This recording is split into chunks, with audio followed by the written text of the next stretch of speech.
The stars looked the same as they always did, cold and distant. Jinha pressed his weathered hand against the viewing window of the hidden base and watched the darkness between them. Somewhere out there, alien ships moved through space that once belonged to humans. They thought humanity was dead. They were wrong. "Sir, the morning report," Harin said behind him. Her voice was steady, like always. She had been his second in command for 15 years now. 15 years since the last human fleet died screaming in the void. Jinha turned around. His face showed every one of his 53 years. Gray hair, deep lines around his eyes, and a scar that ran from his left ear to his jaw. A gift from the Vorthak Empire when they burned Earth's colonies. "What do our watchers see?" he asked. Harin held a data pad. Her fingers moved across it quickly. 3 Vorthak patrol ships passed through the Kepler system yesterday. They didn't stop to scan the dead worlds. The Nethys trade convoy in Sector 7 moved on schedule. No changes in their route. Jinha nodded. Good. The aliens still saw nothing worth their time in the empty systems that once held human cities. They looked at dead worlds and saw exactly that. Dead worlds. They had no idea what was growing beneath the surface. "Any word from the other sites?" Jinha asked. "Forge 3 sent their weekly signal. Construction is on schedule. Forge 11 had some trouble with their main reactor, but Quan's people fixed it. All sites report green status." Jinha walked to the central table where a hologram showed local space. Red dots marked alien patrol routes. Blue dots showed the locations that aliens thought were empty. Those blue dots hid the biggest secret in the galaxy. 18 sites now, Jinha said quietly. 18 worlds that look dead from space. 19. Soon, Harin said. The team in the Ross system found a good candidate. Small planet, heavy metals far from shipping lanes. Jinha smiled, but it was not a happy smile. It was the smile of a man who had waited a very long time for revenge. The base shook slightly. A transport ship was docking. Jinha and Harin walked to the docking bay. The ship was old and battered, designed to look like a simple mining vessel. Most of the human ships looked that way now. The aliens expected humans to use old, broken equipment, so humans gave them what they expected to see. Quan stepped off the transport. He looked tired, dark circles under his eyes, clothes that needed washing, but his eyes were sharp and alert. "Report," Jinha said. "I visited 7 sites in the past month," Quan said. "The work continues. But Admiral, some of the site commanders are getting nervous. The ships are getting big, really big. Soon they won't be able to hide them anymore." Jinha led them to his private office. The walls were covered with pictures of human colonies, green worlds with blue skies and silver cities. All of them were ash now. "How big are we talking?" Jinha asked. Quan sat down heavily. "Forge 7's ship is already 12 kilometers long, and it's only half finished. When it's complete, it will be the size of a small moon," Harin said. "That was always the plan." "The aliens will see it the moment we turn on the main engines," Quan said. "There's no hiding something that big." Jinha walked to one of the pictures on his wall. It showed a human colony world called Haven. 2 million people had lived there. Children playing in parks, families having dinner together, students going to school. The Vorthak had glassed it from orbit in a single day. "Good," Jinha said. "I want them to see it." Quan and Harin looked at each other. They had worked together for years, but sometimes Jinha still surprised them. "Sir?" Harin asked. Jinha turned around. His eyes were hard as steel. "We've been hiding for 20 years, building in secret, growing strong while they think we're extinct. But hiding was never the end goal. Hiding was just the first step." He walked back to the table and activated the hologram. Now it showed not just local space, but a much larger area, dozens of systems, hundreds of worlds, and scattered through them, more blue dots than Quan and Harin had ever seen before. 37 sites, Jinha said. 37 worlds that look dead but are really shipyards. 37 planet-sized weapons being built in secret. Harin's mouth fell open. 37. But we only knew about 19. Need to know, Jinha said. Each site knows about a few others. Only I know about all of them. Security. Quan stood up and walked to the hologram. He pointed at different blue dots. These systems, the aliens, patrol them regularly. How are we hiding construction on this scale? Jinha smiled again. This time it was proud. Because we're not building ships the way aliens build ships. We're not building them in space where sensors can detect them.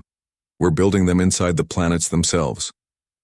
He touched a control, and the hologram zoomed in on one system. A small yellow star with 4 planets. The third planet was marked with a blue dot. Forge 7, Jinha said. From space, it looks like a dead rock. No atmosphere, no life, no energy signatures, but if you could see through solid matter... The hologram changed. The planet became transparent. Inside was hollow. And filling that hollow space was a ship. Not just any ship. A ship so big it used the planet itself as a shell. We don't build ships and then launch them, Harin said, understanding finally dawning on her face. We build ships and then the planet becomes the ship. Exactly, Jinha said. The aliens look for ships in space. They don't look for planets that are ships. Quan was still staring at the hologram. This is insane. The engineering problems alone are being solved, Jinha said, by the smartest humans who ever lived. Engineers who lost their families to alien fire. Scientists who watched their worlds burn. People who have had 20 years to think about nothing but making the aliens pay. A soft alarm chimed. Harin checked her datapad. Long-range sensors show a Vorthak patrol entering the system. 3 ships. Standard sweep pattern. Jinha walked back to the viewing window. Far in the distance, 3 small lights moved between the stars. Alien ships, crewed by alien minds that thought humanity was finished. Let them look, he said quietly. Let them see dead worlds and empty space. Every day they don't find us is another day our ships grow bigger. Another day our weapons get more powerful. The alien ships passed through the system without stopping. They saw what they expected to see. Nothing worth their attention. How long until the first ship is ready? Jinha asked. 8 months, Harin said. Maybe less if we push the construction teams. And the others? 18 months for all 37. Ships to reach minimum operational status. Jinha nodded. 18 months. After 20 years of hiding, 18 more months felt like nothing. Then in 18 months, the galaxy will learn something important, he said. They will learn that when you think you've killed humanity, you should make sure you actually finish the job. He looked at the pictures on his wall again. All those dead worlds. All those lost lives. But they would not be forgotten. The ships, growing in secret, would make sure of that.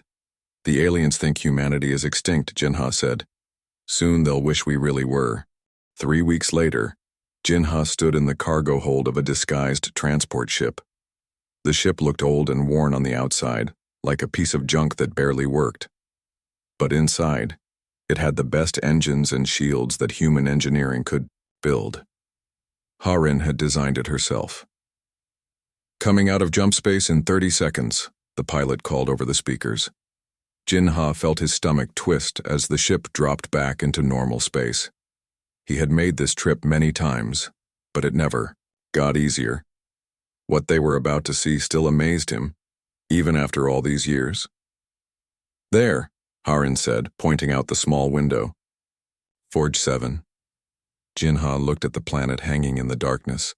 It looked completely dead, brown and gray rock with no atmosphere, no cities, no lights, no signs of life.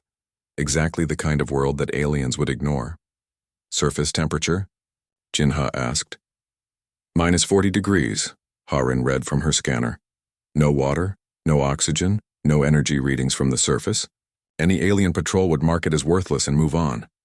The transport ship moved closer to the planet. As they got near the surface, Harin pressed a button on her control panel. A section of rock slid away, showing a hidden entrance. The ship flew inside. Jinha had seen this before, but it still took his breath away. They were inside the planet now, but instead of solid rock, there was empty space. Huge empty space. The hollow area went on for kilometers in every direction. And filling that space was something that made Jinha's heart race every time he saw it. A ship. But calling it a ship was like calling a mountain a hill. It was enormous. The hull stretched away into the distance until it disappeared in the darkness. Massive weapon systems stuck out from the sides like the spines of some giant creature. The main engines were bigger than most space stations. "How big is it now?" Jinha asked. 15 kilometers long, 8 kilometers wide, Harin said. And that's just the main body. The weapon systems add another 3 kilometers on each side. Workers in spacesuits moved over the hull like tiny insects.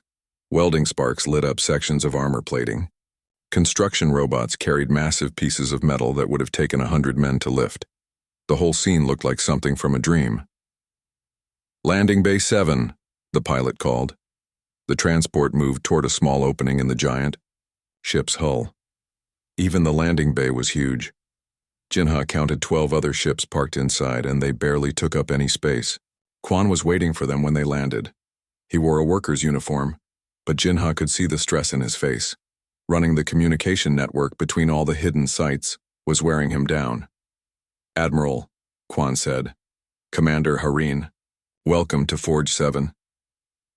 They walked through corridors that were wide enough to drive trucks through. The walls were thick metal, designed to survive in space battles. But this ship would never see a normal space battle. It was built for something much bigger. "Status report," Jinha said as they walked. "The main hull is 60% complete," Quan said. "The primary weapons are installed and tested. The armor is almost finished. But Admiral, we have problems." They reached a large room filled with computers and display screens. Engineers worked at control stations watching the construction process. Jinha recognized some of them. Dr. Park had lost his family when the aliens destroyed the research station on Titan. Engineer Lee had watched his homeworld burn from orbit. These people weren't just building a ship, they were building revenge. "What kind of problems?" Harin asked. Quan brought up a hologram showing the planet's internal structure. The ship took up most of the space inside, but there were also tunnels, factories, and living areas carved into the rock. "Power," Quan said. "This ship needs enormous amounts of energy to run. We've built fusion reactors, but they're not enough. When we fire the main weapons, we'll need to drain power from everything else just to charge them." Jinha studied the hologram. "What about the other forges? Same problem?" "Yes, sir. Every site reports the same issue. The ships are getting so big that our power systems can't keep up." Harin moved to one of the control stations and started typing. Numbers and diagrams appeared on the screen. Her fingers flew over the controls as she ran calculations. "We need to think bigger," she said finally. "Bigger than fusion reactors?" Quan asked. Harin turned around with a strange look in her eyes. "What if we don't just hollow out the planet? What if we use the whole planet as part of the ship?" Jinha felt a chill run down his spine. "Explain." Harin walked to the main hologram and started changing the display. Instead of showing just the hollow area inside the planet, now it showed the entire world. "We've been thinking about this. Wrong," she said. "We hollowed out the planet and built a ship inside. But what if the planet is the ship? What if we turn the entire world into one giant weapon?" Quan stared at her. "That's impossible. You can't make a planet fly through space." "Why not?" Harin asked. "We already have the engines. We already have the weapons. We just need to integrate them with the planetary mass itself." She changed the hologram again. Now it showed the planet with massive engines built into the surface. Weapon systems that used the planet's core as a power source.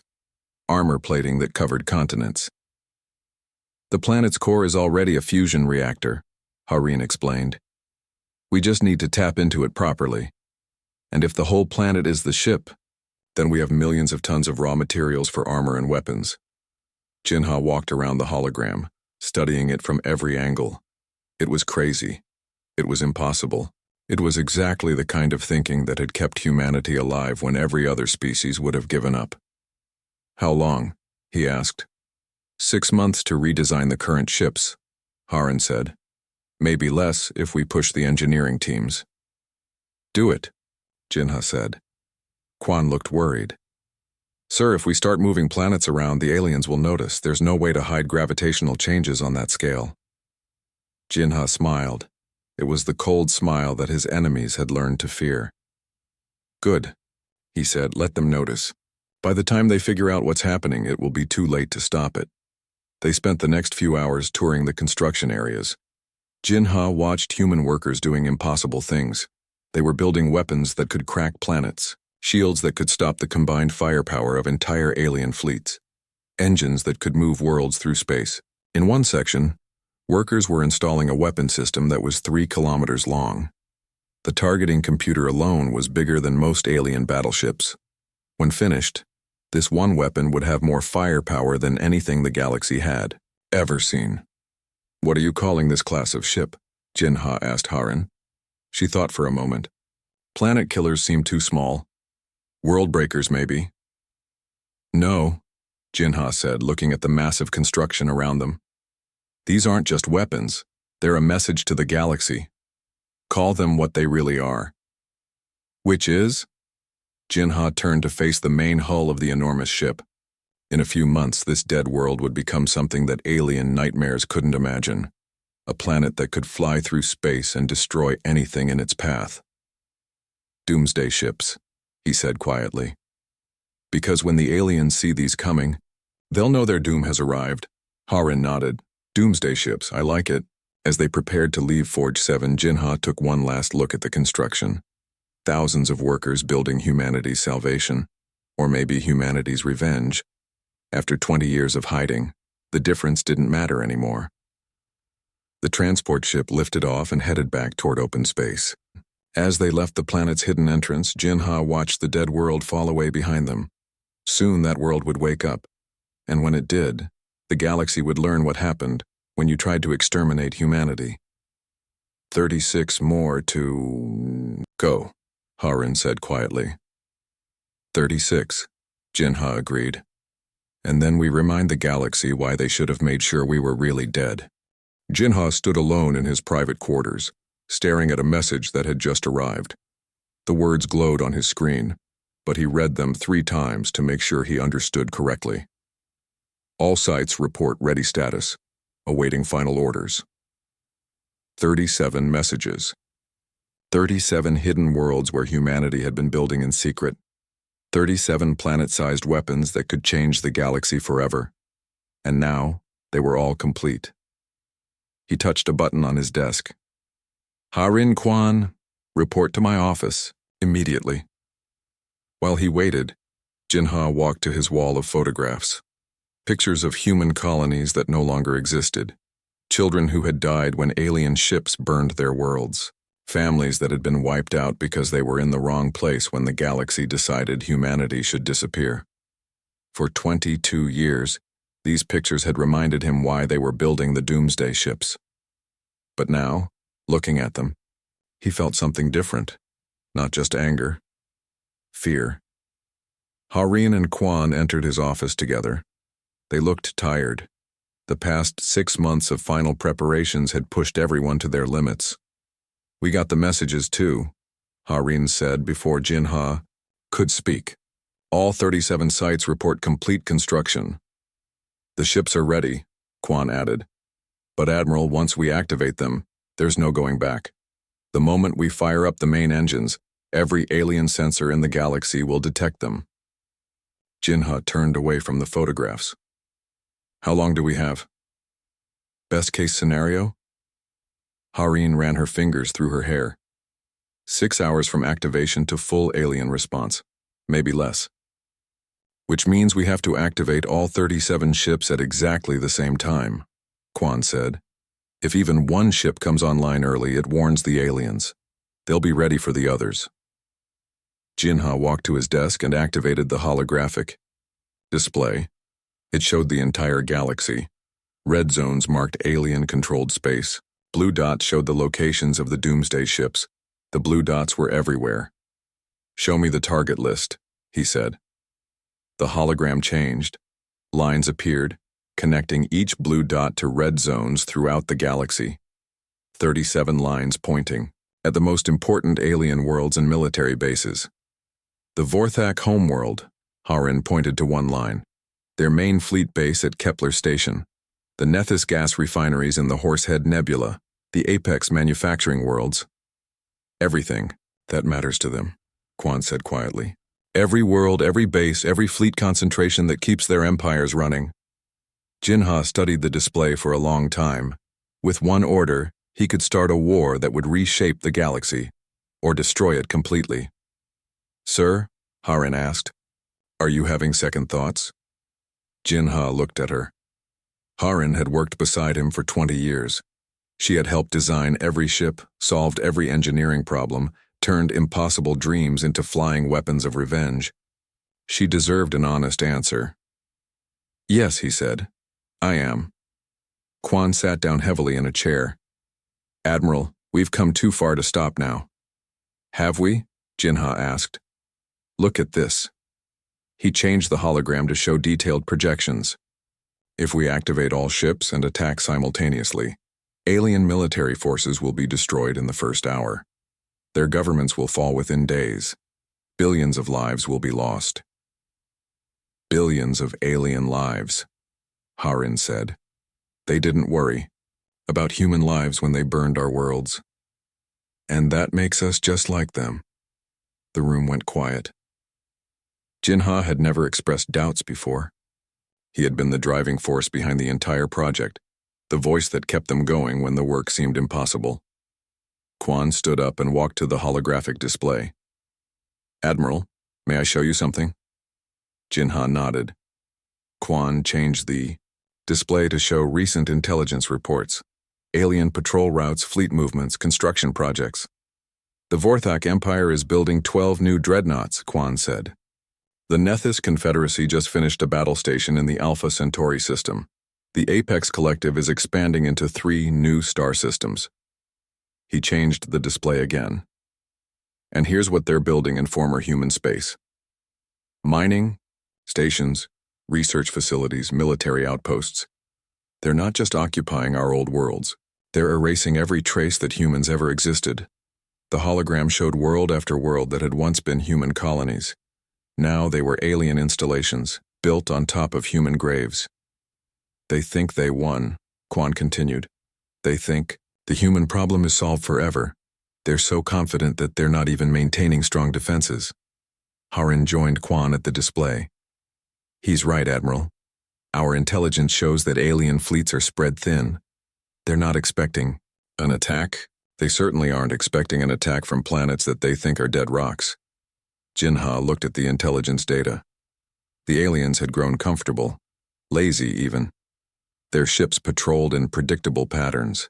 Their defenses had gaps that the old human fleet could never have exploited. But the Doomsday ships weren't the old human fleet. Show me the activation sequence, Jinha said finally. Harin brought up a new display. It showed a timeline measured in minutes and seconds. We send the activation signal simultaneously to all 37 sites. Each ship takes approximately 30 minutes to fully power up. Then we have a 6-hour window before alien reinforcements can arrive at any target. 6 hours to end 3 alien empires, Quan said. 6 hours to make sure they never threaten humanity again. Jinha walked back to his photographs. All those dead faces looking at him. Children who would never grow up. Parents who would never see their families again. An entire species that had been pushed to the edge of extinction. Admiral, Harin said softly. What are you thinking? Jinha touched one photograph. A little girl named Su Jin, who had lived on the colony world of New Seoul. She had been 7 years old when the Yao Vorthak ships arrived. Jinha had known her parents. Good people. Scientists who had been working on medical research that could have helped millions. I'm thinking about what she would want me to do, he said. Sir? This little girl, her parents, all the humans who died. Jinha turned around to face Harin and Quan. Would they want revenge? Or would they want to make sure it never happens again? Harin thought for a moment. Both. Then we do both, Jinha said. His voice was stronger now, more certain, but we do it the human way. He walked to the holographic display and started changing the targeting data. Instead of aiming at alien homeworlds and civilian populations, he redirected the attack plans.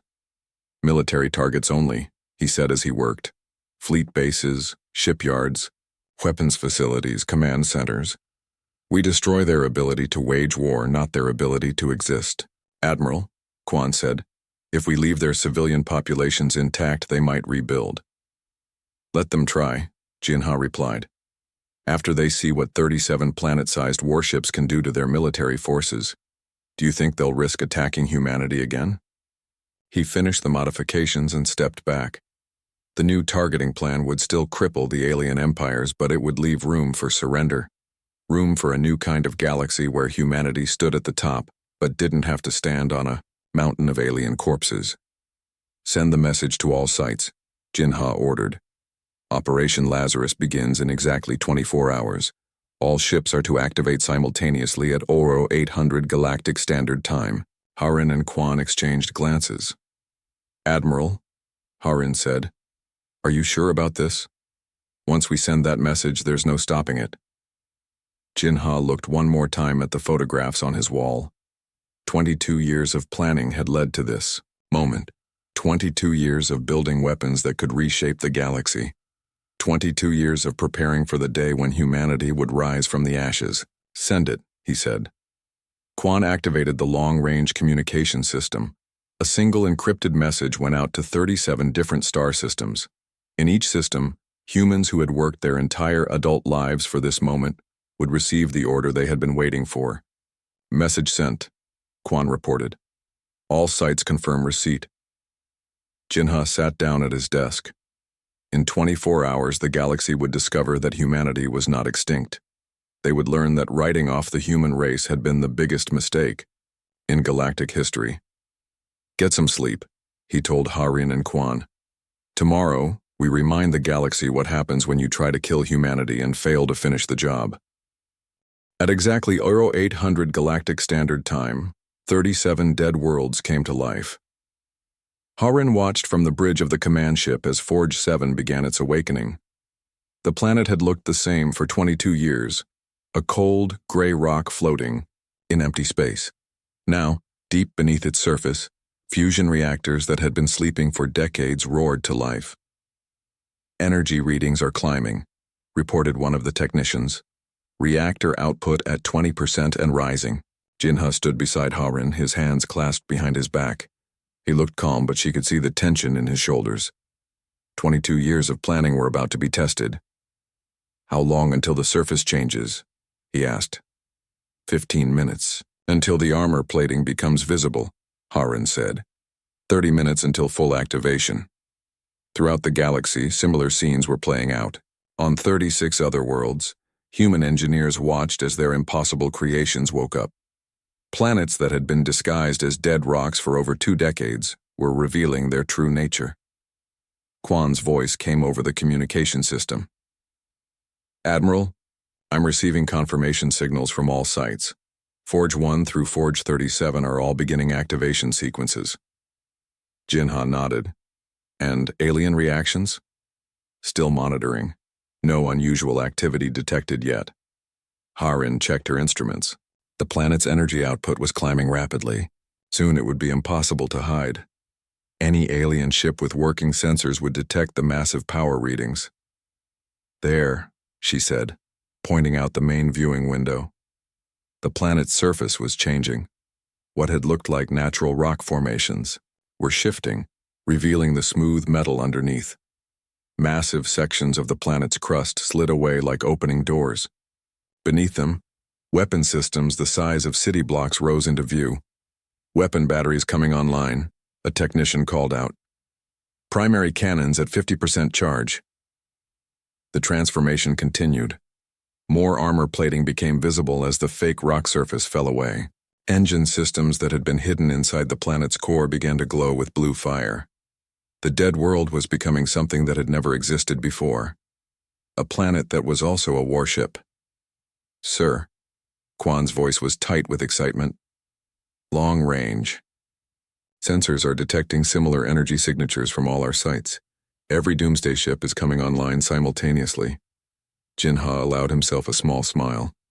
The coordination was perfect. Even if the aliens detected one ship, they would have no time to prepare for the other 36. Admiral. The sensor technician's voice was urgent. Detecting alien patrol ships in the system, 3 Vorthak cruisers moving toward our position. Ha-Rin checked her displays. The alien ships were still 2 hours away, but they were definitely heading toward Forge 7. Their sensors must have picked up the energy readings. Let them come, Jinha said calmly.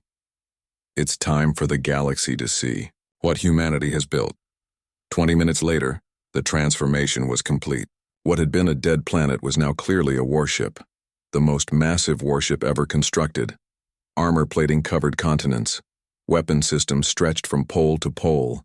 Engine exhaust that could be seen from space glowed like captured stars. Full power achieved, Ha-Rin reported. All systems operational. We are ready for combat. Jinha activated the ship-wide communication system. His voice reached not just the crew of this vessel, but every human on every doomsday ship throughout the galaxy. This is Admiral Jinha to all human forces, he said. Today we end our exile. Today the galaxy learns that humanity is not extinct. We are not broken. We are not defeated. We are something the aliens never imagined we could become. He paused, looking out at the transformed planet around them.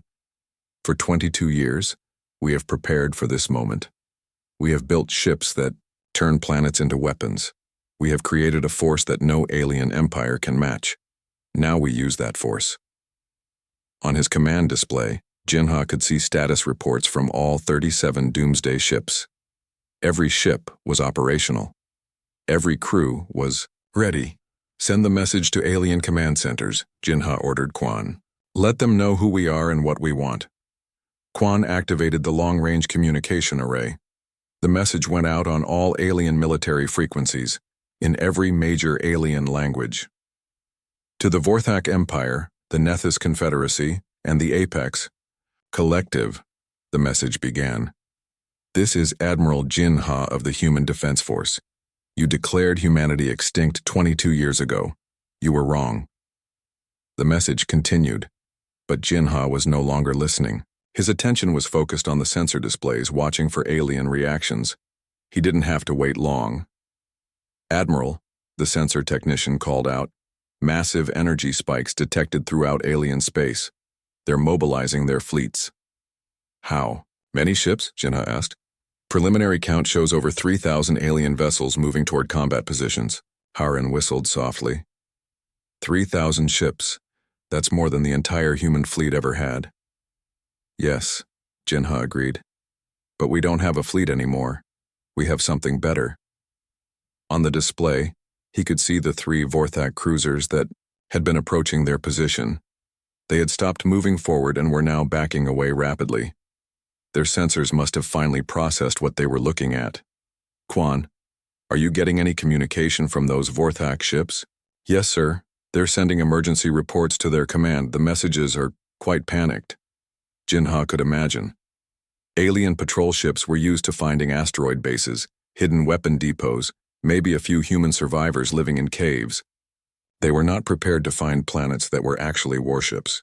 Sir, Ha-Rin said, we're receiving target confirmation from all doomsday ships. Every ship reports clear sensor locks on their assigned targets. Jinha looked at the tactical display. Red dots showed the locations of major alien military installations. Blue lines connected each doomsday ship to its target.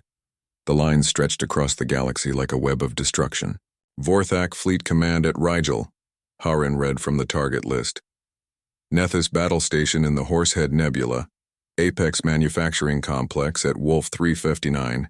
Every major alien military installation is targeted. Time to target for all ships?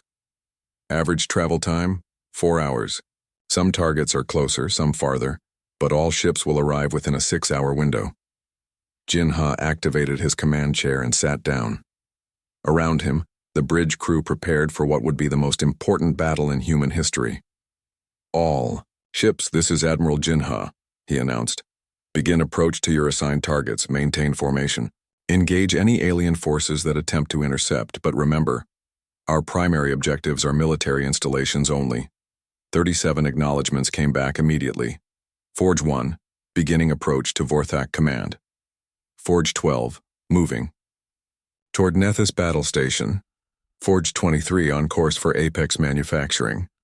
One by one, the Doomsday ships began to move. Each one was the size of a small moon, powered by the energy of an entire planet's core. They moved slowly compared to normal starships, but with unstoppable determination. Harin activated the main engines. The sensation was unlike anything she had ever experienced. This wasn't a ship accelerating. This was a world deciding to go somewhere else. "We are underway," she reported. "Estimated arrival at target in 4 hours, 18 minutes. Jinha watched the stars shift as their planet ship began its journey toward the heart of alien space. Behind them, he knew, 36 other worlds were beginning similar journeys. "Admiral," Quan said quietly, "alien fleet movements are increasing. They know we're coming." "Good," Jinha replied. "Let them prepare their defenses. Let them gather their fleets. When they see what happens to their strongest military bases, they'll understand that no defense is strong enough." He looked at the main display, showing their route toward enemy territory. In a few hours, the galaxy would witness something unprecedented. Planets attacking space stations. Worlds going to war against empires. "The galaxy has had 22 years to forget about humanity," Jinha said to his bridge crew. "In 4 hours, we're going to remind them why that was a mistake." 4 hours later, the Vorthak Fleet Command at Rigel detected something impossible approaching their system. Their sensors showed a massive object moving toward them, something the size of a small moon, but moving under its own power. Commander Zethkar of the Vorthak Empire stared at the readings in disbelief. "This cannot be correct. Run the scan again." "Sir, we've run it 12 times, his sensor officer replied.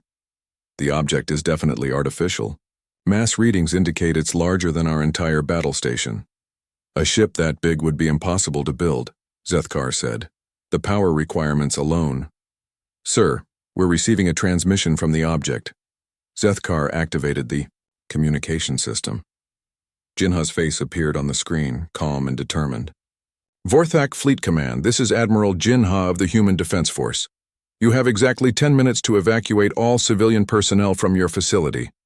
After that time, we will begin our attack." Zethkar's crystal face flushed with anger. "Human? Humans are extinct. We made sure of that 22 years ago." Jinha's expression didn't change. "You made sure of nothing. You simply gave us time to prepare. 10 minutes, Commander." The transmission ended. Zethkar immediately activated the base's defense systems. Energy shields came online. Weapon batteries powered up. Fighter squadrons launched from the hangar bays. "All ships, this is command," Zethkar broadcast to the 50 Vorthak warships stationed in the system. "Form defensive positions around the battle station. Prepare to engage unknown enemy vessel." Through his viewing port, Zethkar could see the approaching object more clearly now. It wasn't just a ship. It was a weaponized planet. Armor plating covered its surface like the shell of some enormous creature. Weapon systems the size of skyscrapers pointed toward his station. "Sir," his tactical officer called out, "the object is charging weapons. Energy readings are impossible." "How impossible?" "Sir, that single ship is generating more power than our entire fleet combined." Zethkar felt a chill of fear. In 50 years of military service, he had never seen anything like this. "Open fire," he ordered. "All weapons, maximum power." 50 Vorthak ships opened fire simultaneously. Energy beams and missile volleys streaked toward the planet ship. The attack would have been enough to destroy any normal vessel, no matter how large. The weapons struck the planet ship's armor and simply disappeared. The massive vessel continued its approach without slowing down. "No damage," the tactical officer reported, his voice shaking. "Our weapons had no effect at all." Jinha's voice came over the communication system again. Time is up. The planet ship fired a single weapon. The energy beam was wider than most starships were long. It struck the battle station's main defense shield and punched through it like paper. The station's armor, designed to withstand the most powerful alien weapons, melted under the assault. In 3 seconds, Vorthak Fleet Command, a military installation that had controlled alien operations in 12 star systems, was gone. The Vorthak fleet tried to retreat, but the planet ship's secondary weapons tracked them down. Smaller energy beams, each one powerful enough to destroy a battleship, reached out and eliminated the fleeing vessels one by one. Within 10 minutes, the entire Vorthak presence in the Rigel system had been wiped out. Similar scenes played out across the galaxy. At the Nethys battle station in the Horsehead Nebula, Forge 12 arrived to find a massive alien installation floating in a gas cloud. The station was the size of a small city, protected by energy shields and defended by 200 gas giant dwelling ships. Harin watched from the command bridge as their weapons charged. "Nethys battle station, you have 10 minutes to evacuate," she broadcast. The alien commander's response was predictable. "We do not negotiate with extinct species." Harin sighed. "Begin attack." The planet ship's main cannon fired once. The energy beam cut through the gas cloud and the battle station like a sword through smoke. The explosion lit up the entire nebula. The Nethys defenders tried to use the gas cloud as cover, thinking their ships could hide in the dense matter. They discovered that the planet ship's sensors could track targets through solid rock, much less gas and dust. Within minutes, the Horsehead Nebula was empty of alien military presence. At Wolf 359, Forge 23 faced the Apex Manufacturing Complex, a series of interconnected stations where the Machine Collective built their war fleets. The installation stretched across 300 kilometers of space, defended by automated weapon systems and robot fighter swarms. The Apex Collective didn't bother with warnings or negotiations. As soon as the planet ship entered the system, thousands of robot fighters launched toward it. The planet ship's point defense systems came online. Energy fields that covered entire continents swept through space, destroying robot fighters by the hundreds. The few that managed to get close enough to attack found their weapons useless against armor that was several kilometers thick. The main weapons fired, and the manufacturing complex simply ceased to exist. Centuries of Apex construction work was reduced to scrap metal in minutes. Back on the flagship, Jinha received reports from all 37 Doomsday ships. Forge 1 reports successful elimination of Vorthak Command, Quan announced. Forge 12 destroyed the Nethys battle station. Forge 23 eliminated the Apex manufacturing complex. The reports continued. Every target had been hit successfully.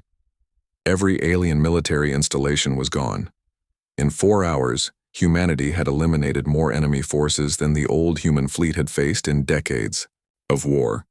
"Casualties?" Jinha asked. "Zero human casualties reported from any ship," Quan said. "Alien military losses are estimated in the millions."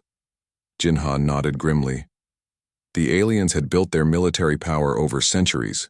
Humanity had eliminated it in a single coordinated strike. "Sir," Harin said, "we're receiving communications from alien governments. They want to negotiate." "Already?" Jinha was surprised. He had expected the aliens to try mounting counterattacks. "Admiral, I think they understand what they're facing," Quan explained. "We just eliminated their 3 most powerful military installations without taking a single casualty. They know they can't fight us." Jinha activated the communication system. Messages were coming in from all 3 alien empires. The tone was very different from their arrogant dismissal just a few hours before. "Human Commander, this is Prime Minister Veltar of the Vorthak Empire. We wish to discuss terms.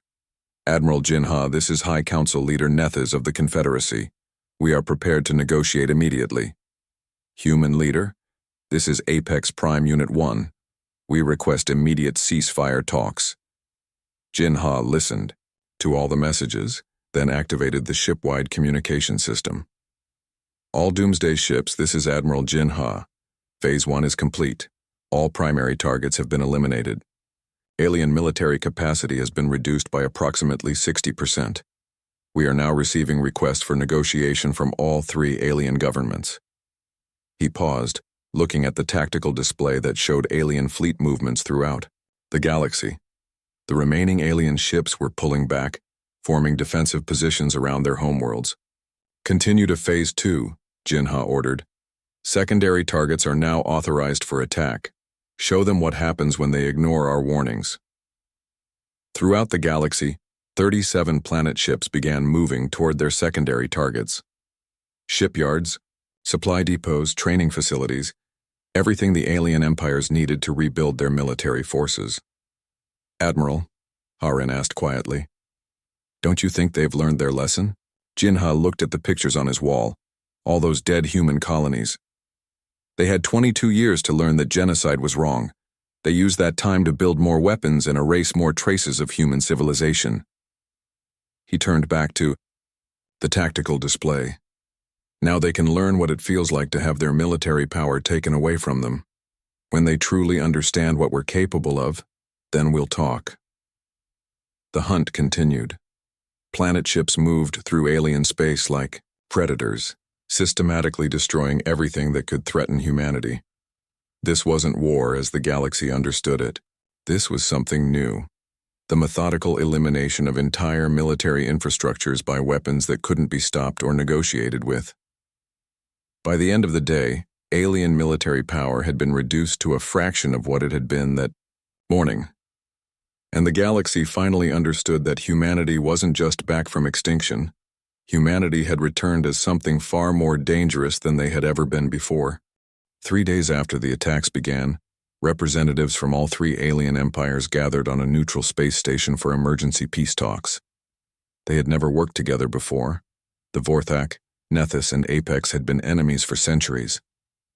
But facing extinction at the hands of humanity had made them allies very quickly. Ambassador Krelthak of the Vorthak Empire sat across from his former enemies, trying to hide his fear. In 3 days, humanity had destroyed 80% of alien military power. Fleets that had taken centuries to build were gone.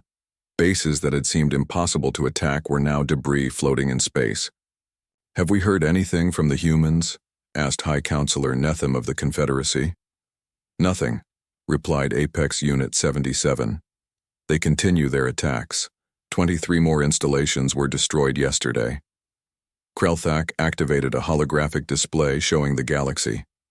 Red zones marked areas where human planet ships were operating. The red zones were everywhere. They're not just destroying our military, he said. They're hunting down every weapons factory, every training base, every supply depot. They want to make sure we can never threaten them again. Perhaps we should surrender completely, Nethym suggested. Give them whatever they want. What do they want?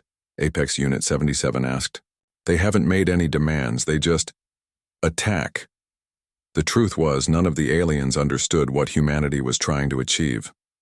This wasn't conquest as they knew it. The humans weren't trying to capture alien worlds or rule alien populations. They were simply eliminating the ability of alien civilizations to make war. On the other side of the galaxy, Jin Ha stood on the bridge of his planet ship, watching reports from the continuing attacks. Forge 15 had just finished destroying a Vorthak shipyard. Forge 29 was approaching a Nethys weapons research facility.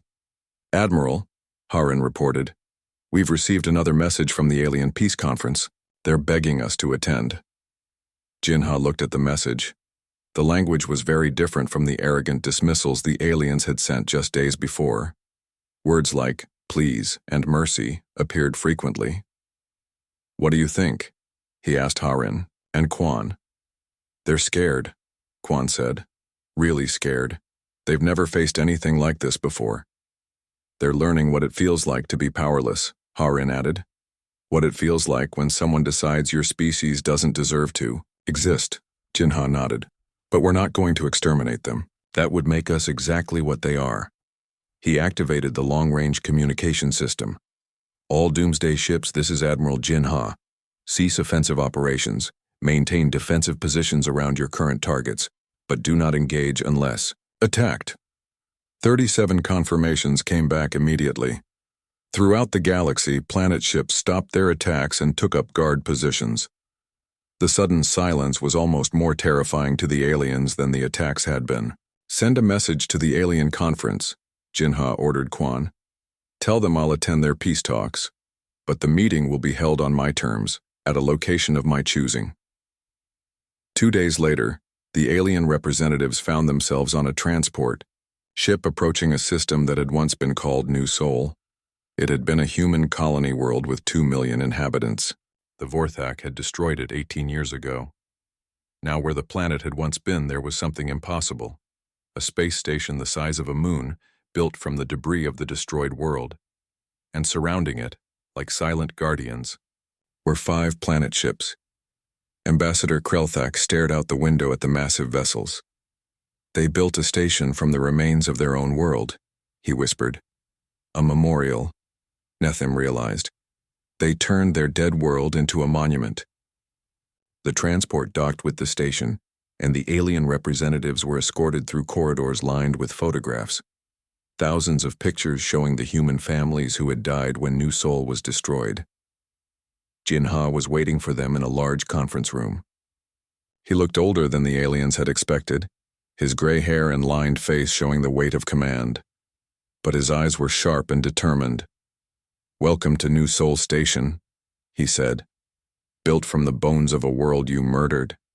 The aliens sat down nervously. They had never been in a room with a human before. Their governments had always dealt with humanity through long-range communications or intermediaries.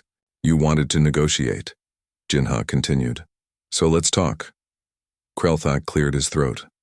"Admiral, we want to end this conflict. Our governments are prepared to offer reparations, territory, whatever you require." "What I require," Jinha said calmly, "is very simple. I want to make sure that no alien government ever again decides that humanity should be exterminated." "We understand that now," Nethim said quickly. "We made a terrible mistake." "Yes, you did," Jinha interrupted. "You made the mistake of thinking that destroying our fleets and burning our colonies meant you had destroyed us. You forgot that humans are very good at learning from defeat." He activated a holographic display showing the current state of the galaxy. Alien military strength was down to less than 20% of what it had been a week before. "Here's what's going to happen," Jinha said. "Your governments will sign a treaty acknowledging humanity as the dominant military power in this galaxy. You will reduce your remaining fleets to police forces only, enough to maintain order in your own territories, not enough to threaten anyone else." "And if we refuse?" Apex Unit 77 asked. Jinha smiled coldly. "Then my planet ships will continue their work until there are no alien military forces left anywhere." "You've seen what they can do. Do you really want to test their limits?" The aliens looked at each other. They all knew the answer. "We accept your terms," Krelthak said quietly. "Good," Jinha said. "But there's more. Humanity will establish monitoring stations throughout your territories. If we detect any attempt to rebuild offensive military capabilities, we will respond immediately." "You're talking about permanent occupation," Nethim protested. "No," Jinha corrected. "I'm talking about permanent prevention. Your species have proven they cannot be trusted with the power to destroy other civilizations, so you won't have that power anymore." Harin entered the room carrying a datapad. "Admiral, the treaty documents are ready for signature." Jinha looked at the alien representatives. "This is your choice. Sign the treaty and accept the new galactic order, or continue fighting a war you cannot win." One by one, the aliens signed the documents. As they did, each one understood that they were witnessing the end of an era. For thousands of years, military power had been divided among many species. Now it belonged to one, humanity. "There's one more thing," Jinha said as the signing concluded. "From now on, any attack on human civilians will be met with the complete destruction of the attacking species' military capabilities. Not negotiation, not warnings, complete elimination." He stood up, and the aliens realized the meeting was over. "Admiral," Krelthak asked, "what happens now? What does humanity want from the galaxy?" Jin-Ha looked at the photographs lining the walls. All those human families who had died because aliens thought humanity was weak. "We want what we've always wanted," he said. "To be left alone to live our lives. The difference is, now we have the power to make sure that happens." As the alien representatives prepared to leave, Jin-Ha added one final comment. "Your species spent centuries fighting each other for control of the galaxy. You built weapons to conquer, fleets to dominate, empires to rule. Humanity built something different. We built the power to say no more, and we will use that power whenever necessary." 6 months later, Quan stood on the observation deck of New Sol Station, looking out at the rebuilt galaxy. Trade ships moved between star systems again. Alien civilizations had returned to peaceful development. The constant threat of war that had hung over the galaxy for millennia was gone, but scattered throughout space, always visible on long-range sensors, were the planet ships, silent guardians that ensured the peace would continue. "Do you think they'll try to rebuild their militaries?" Harin asked, joining Quan at the viewing window. "Someday, maybe," Quan replied, "but not for a very long time. They're still too afraid." "And if they do?" Quan smiled. "Then they'll learn that humanity builds more than just weapons. We build resolve, we build determination, and we build the absolute certainty that we will never again allow anyone to threaten our existence." In the distance, one of the planet ships slowly rotated, its massive bulk silhouetted against the stars, a reminder to the galaxy that humanity had returned from near extinction as something far more dangerous than they had ever been before. The galaxy had learned its lesson. Humanity was not extinct. Humanity was not weak. And most importantly, humanity was not forgiving of those who tried to erase them from existence. The age of alien dominance was over. The age of human guardianship had begun.